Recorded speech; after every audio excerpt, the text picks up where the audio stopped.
On the news tonight, Forum endorses President Tinubu for second term. Plus, Vice President Shettima assures investors of friendly environment. Hello, a very good evening and thank you for joining us. This is Nigerian Television Authority, NTA Kefi.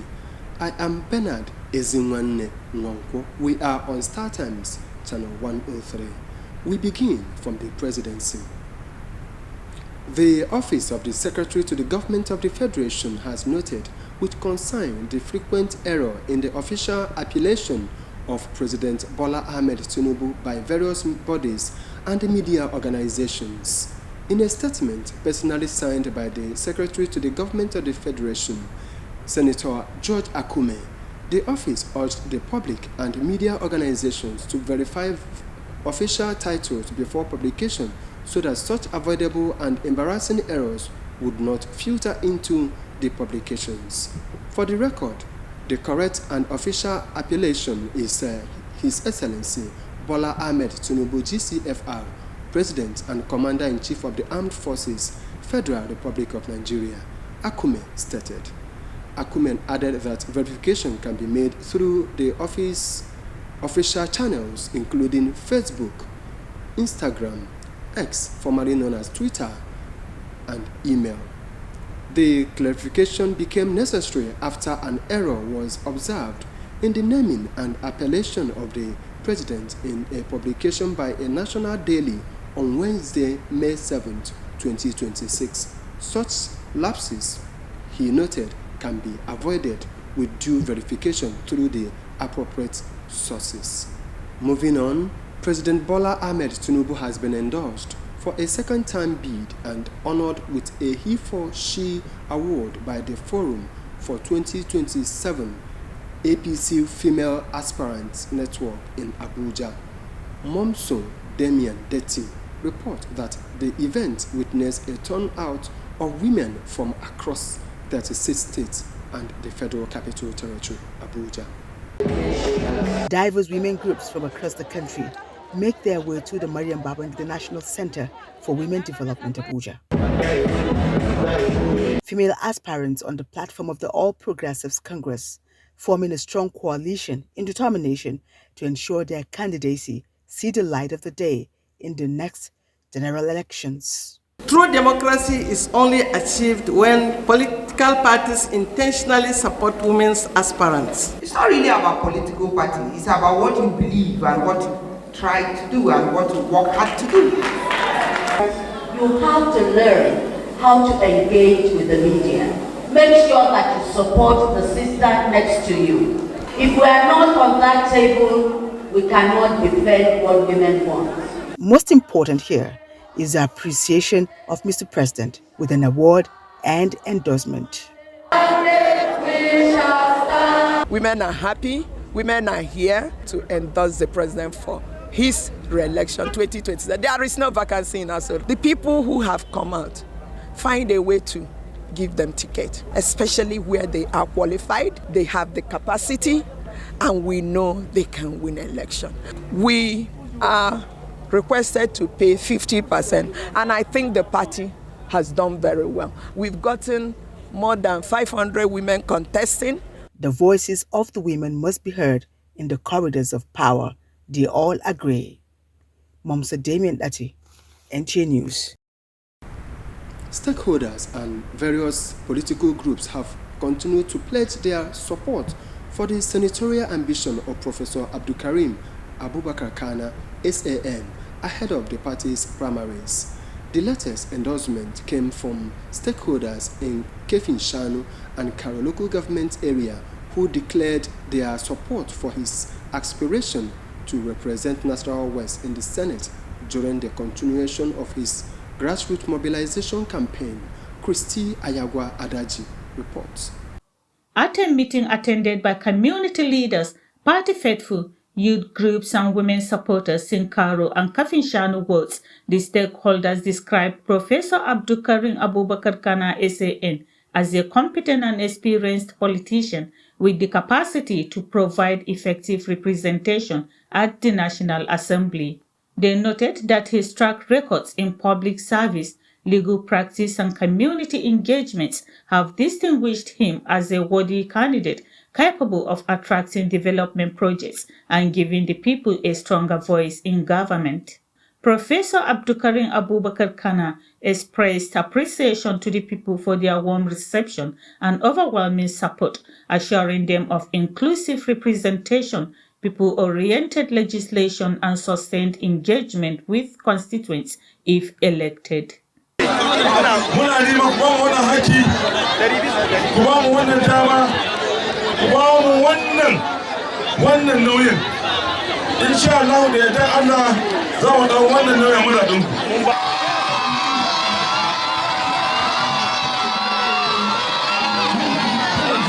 In all the places visited, the senatorial aspirant and his entourage paid homage to the royal fathers to seek their royal blessings. Christy Ayawa Adaji, NTA News. Vice President Kashim Shettima has assured investors that the federal government is committed to providing a secured and friendly environment for investment to thrive in the country. The Vice President gave the assurance in Lafia, Nasarawa State, while declaring open the third edition of Nasarawa Investment Summit. Aliu Tijani reports. Vice President Kashim Shettima leads other members of the Federal Executive Council to the third edition of Nasarawa Investment Summit with a message of assurance to investors under the theme, Bold Transitions, Building a Legacy for a Sustainable Future. The summit seeks to sustain the trajectory of investment drive under the present administration in the state. We believe that the conversations that will happen in this room over the next 2 days will shape the economic trajectory of Nasarawa State for the next decade. Vice President Kashim Shettima commends the vision of Nasarawa State Governor for turning around the status of the state that was once a civil service state to investment destination in the country. What Nasarawa State pursues here aligns with the national direction led by our courageous and reform-minded leader, His Excellency President Bola Ahmed Tinubu. Across the Federation, we are laying the foundation for an economy that rewards production, protects enterprise, and give our states room to become engines of growth. I must therefore once again commend His Excellency, Governor Abdullahi Esule and his team for showing that reform is a daily act of fidelity to principle. Governor Abdullahi Esule says the summit in its third edition has been a platform for engagement between policymakers and investors. The 2026 summit, which is termed Bold Transitions, Building a Legacy for a Sustainable Future, focuses on protecting and institutionalizing the reforms that have embedded the progress, while setting the agenda for the state's next phase of economic development. The State Deputy Governor, Dr. Emmanuel Akabi, Minister of Budget and National Planning, Abubakar Atiku Bagudu, Minister of Trade and Investment, Dr. Jimoke Oduwole, and the World Bank Country Director, among others, during the plenary session, submit that there is need to institutionalize reforms in order to sustain the gains recorded. The summit attracts policy makers, investors, captains of industries, among others, with expectations that the outcome of the summit will attract more investment into the state. In Lafia, Aliu Tijani, NTA News. The federal government says recent tariff cuts on imported food items are part of efforts to address rising food prices and improve access to essential commodities across the country. With reduction in import duties on items such as rice, sugar, and palm oil, expectations are high that the policy will ease inflationary pressure on households. But are Nigerians truly feeling the impact? Weekend Files this week takes a look at how the policy is affecting food prices, availability, and consumer purchasing power in market across the Federal Capital Territory, Abuja. Rosemary Motileng-Bilan tells us more. Food prices have remained a major concern for many Nigerians, with rising costs of staples placing increasing pressure on household budgets. In response, the federal government introduced tariff reductions on selected imported food commodities as part of measures aimed at reducing inflation and improving affordability. At major markets visited in the FCT, traders acknowledged increased availability of some imported food items, especially rice, sugar, and vegetable oil. Some traders who spoke off camera say that while tariff cuts have reduced import costs, other factors such as transportation, exchange rate fluctuations, and storage expenses continue to influence market prices. Meanwhile, consumers hold mixed opinions on the policy, as many say noticeable relief in food prices is yet to be fully felt, and some say there is reductions in some items. Well, yes, I've seen prices reduction in some of the items, not all. For example, perishables like tomatoes, pepper, tatashe, they're on the increase at the moment. But some of the foodstuffs are a bit pricey. But we'll also appreciate if the prices are worked on. I noticed that they've reduced things, food stuff in the market because of people that actually do storage. This year is not really good for them because things have drastically reduced, and then their intention of doing storage is because they thought food stuff will increase this year, thereby getting them to make profit, but that is actually not the case. So I don't know, it's beneficial to we that we are buyers, but then to them it's not really beneficial to them. Residents note that although certain products appear more available, prices of staple foods remain beyond the reach of low-income earners. Who are faithful, who fear God. I've seen a sign of reduction, but at 30% of 100. Some who are greedy after money, they don't even care what the quality of what they have. All they have is that they are opportune. Somebody is in need of this. They are opportune to collect something from the person. So many occasions, after buying things, you'll be feeling bad. It's as if you wasted money. Use it, but the thing is very increased. Because that way you buy today is red palm oil, that 5 liters, we buy 15,000. And we buy some this food stuff. So we buy is too high. So we want the government to help us to reduce it for us for market. If we come buy more, we know how we will take shop. The increment of all the substance, you understand. Some of the sellers are reducing, some are not reduced. The price are there. That's it. Economic analysts who declined talking on camera said tariff cuts alone may not be enough to significantly reduce food prices without complementary policies that address local production challenges, logistics, and market regulation.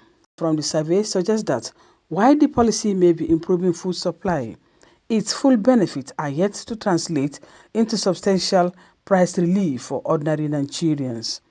In Abuja, Rosemary Molteleng Bilal, NTA News. For governance in Nigeria to be citizens-driven, proactive business management model to political democracy must be adopted. This came to the fore during the second edition of Faculty of Administration, Nasarawa State University Kefi Staff Seminar Series. Blessing Damfulani reports. This is the second series of Faculty of Administration, Nasarawa State University Kefi Staff Seminar, which is aimed at enhancing academic performance among staff with the output benefiting wider society. Presenter at the seminar, Professor Ibrahim Yusuf Ohida, who x-rayed the theme, The Symbiotic Effects of Marketing on Political Development in Nigeria, a Business Approach to Politics, Democracy and Good Governance, opines that applying marketing strategies in politics in Nigeria is catalyst to achieving good governance. Democracy is about the people. Marketing is about the people. And to that extent, they can always go together. What is lacking in our own system is the fact that we are not citizens-driven as far as the philosophy of our political practice is concerned here, which every successful business organization will always apply, and that's why they are succeeding. And the aim is to see whether if this can actually enhance democracy and good governance. It is not merely a product. or services. It is about influence. It is about perceptions, okay? And the trust in a democratic context. It plays a critical role in shaping political narratives, voters' behaviors, as well as public accountability. Participants described the topic as apt, considering the electioneering for elective political positions in few months away. Having this kind of interaction will place most of these political parties in a better position to be able to, apply this business model to drive the political process in the country. I'm very happy to know that political parties and candidates are supposed to market themselves to the citizens so that they will have more vote. If you market yourself very well to the citizens, then you will have more trust. The Faculty of Administration Staff Seminar Series is a monthly academic discourse for staff across all the departments in the faculty. Blessing Namfulani, NTA News. The Nigeria Police Force has uncovered a sophisticated examination malpractice syndicate during the 2026 Unified Tertiary Matriculation Examination (UTME) in Warri, Delta State. The operation, carried out in collaboration with the Joint Admissions and Matriculation Board (JAMB), exposed an illegal network that remotely extracted candidates' computers during the examination at the College of Education, Warri. 3 suspects linked to the cyber-assisted fraud have been arrested and are currently in custody, while efforts are ongoing to track down another principal suspect. 4 suspects directly connected to the illegal operations have been arrested and are currently in police custody, assisting ongoing investigation. Further investigation also reveals the involvement of another principal suspect currently at large. Available intelligence indicates that the suspect remotely accessed and operated candidates' computer system from undisclosed locations during the examination. I don't think they believe that anybody will see what they were doing. But the eagle eye of the Joint Admissions and Matriculation Board, this center, that's the College of Education Warri, as it is now, the results there are withdrawn, and 2 other centers in Delta. The police say the breakthrough highlights the effectiveness of JAMB's technology-driven monitoring systems and the force's growing capacity in tackling digital crimes. In a related development, the Nigeria Police Force has dismantled a suspected kidnapping syndicate in Rukubi Community, Doma, local government area of Nasarawa State, arresting 8 suspects and recovering 2 AK-47 rifles following a swift intelligence-led operation. A statement by the force notes that the raid followed a distress call on 7th May 2026 over a violent midnight attack on 6th May, during which armed men stormed the community, shot sporadically, and abducted 2 residents. Acting on the report, police operatives, in collaboration with the other security agencies and local vigilantes, tracked and arrested 8 suspects linked to the attack. The suspects, all from Rugan Alhaji Alfa in Rukubi village, were identified as Adamu Alfa, Mohammed Alfa, Shoaibu Alfa, Usman Alfa, Ali Alfa, Isa Alfa, and Ja'afar Alfa. Items recovered include 2 AK-47 rifles, 4 Bajaj motorcycles, and expanded 7.62 mm ammunition. Meanwhile, the Inspector General of Police, Olatunji Disu, has commended the operation, describing it as a strong result of intelligence-led policing and community collaboration, while reaffirming efforts to rescue the kidnapped victims and sustain pressure on criminal networks. On that report, we end our bulletin for tonight, but just before we go, a quick recap of our major stories. We reported that a forum of 2026 APC Female Aspirant Network in Abuja under the platform of All Progressive Congress (APC, has endorsed the re-election bid of President Bola Ahmed Tinubu. We also reported that the Vice President, Kashim Shettima, has assured investors willing to come to Nigeria of business-friendly environment. The VP gave the assurance in Lafia during the 3rd Nasarawa Investment Summit. That is the size of our packet for tonight. Enjoy the rest of our programs.